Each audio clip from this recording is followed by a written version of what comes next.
Hey guys, James here, and I'm gonna inform you on a new game coming out in April called Team ICO Collection, and it's like the God of War collection and the Sly Cooper collections, where they package two games, or in the case of Sly Cooper 3, into one disc for the PlayStation 3, and it usually they upscale it so it looks better.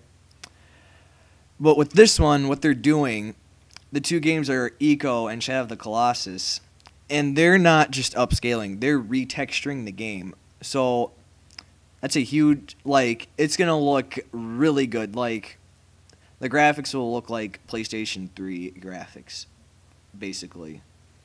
However, what I think I should tell you about is these what these games are actually about. Eco is a game. It's an old game.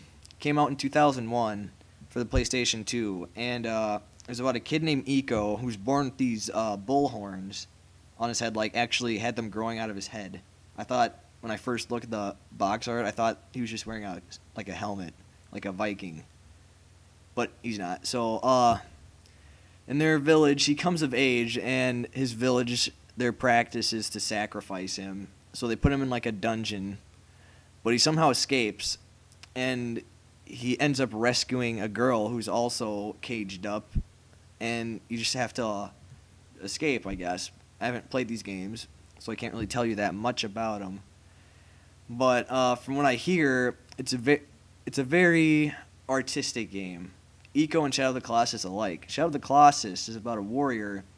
His lover falls ill, and the only way he can save her is by killing these 16 creatures called Colossus.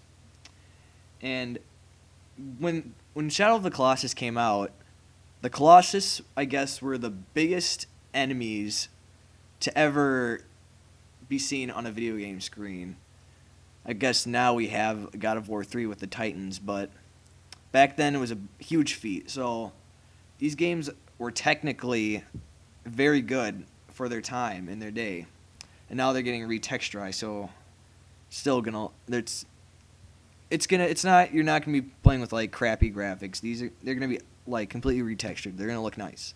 So anyway, these games, they're not your typical action adventure games. They're basically made to tell a story.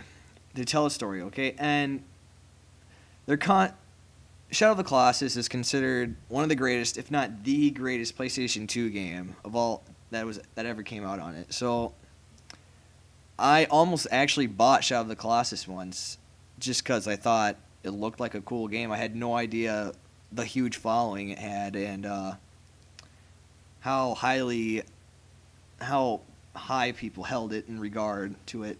But anyway, there's some people who really hated these games just because they were so. Because like with in the case of Shadow of the Colossus, it's 16 boss battles, and there's no leveling up, no getting new weapons or anything like that. There's no enemies in between. You just go kill the Colossus, come back to the temple, I guess, and just keep killing them. But it's supposed to have like an emotional impact. It's kind of an artsy, kind of a message type thing.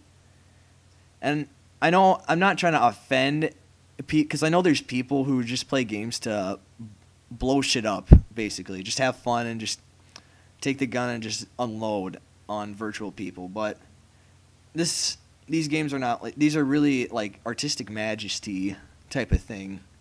So some people consider them masterpieces. Some people consider them really crappy games. I guess it depends on who you are. I like all kinds of games, so this interests me. I think I'll buy it, especially if it's only going to be like $30 or $40 or whatever it is. And yeah, so look out for that coming this April. And another game I should probably tell you about too. Same developer, Team ICO, is making a game called The Last Guardian, and that's going to be a PlayStation 3 game, exclusive to PlayStation 3. And it's coming out at the end of the year. And I should tell you, none of these games, I guess, really they're not like sequels to each other or anything. I guess they're kind of related, but not really. And The Last Guardian is about a kid, and he's huge. He has a companion, this huge creature that looks kind of like a bird at first, but also like a cat or a dog, too. It's kind of like those what are they called? Those griffin creatures. And but it doesn't have wings, so it can't fly, which is kind of lame. But oh well. And I guess it's gonna be kind of the same as Shadow of the Colossus and Eco. It's not about like all this action. It showed the kid like throwing a pot at some guard's head, and it was kind of funny because he just kind of fell backward and wiggled around on the floor. So yeah, the physics for that game look really good, and yeah, you might want to look out for that. Again, if you have to have patience and stuff to play these games. So if you're not that kind of gamer, you just like to like the fast-paced action. You don't really care about the story or anything. You just want to blow like people up and whatever. These games might not be for you, but if you like play games to really get immersed in them and just really get into them and learn from the story and stuff like that, then these are probably worth checking out. So yeah, Team ICO Collection coming out April, no specific date, and The Last Guardian coming out, they said, at the end of the year.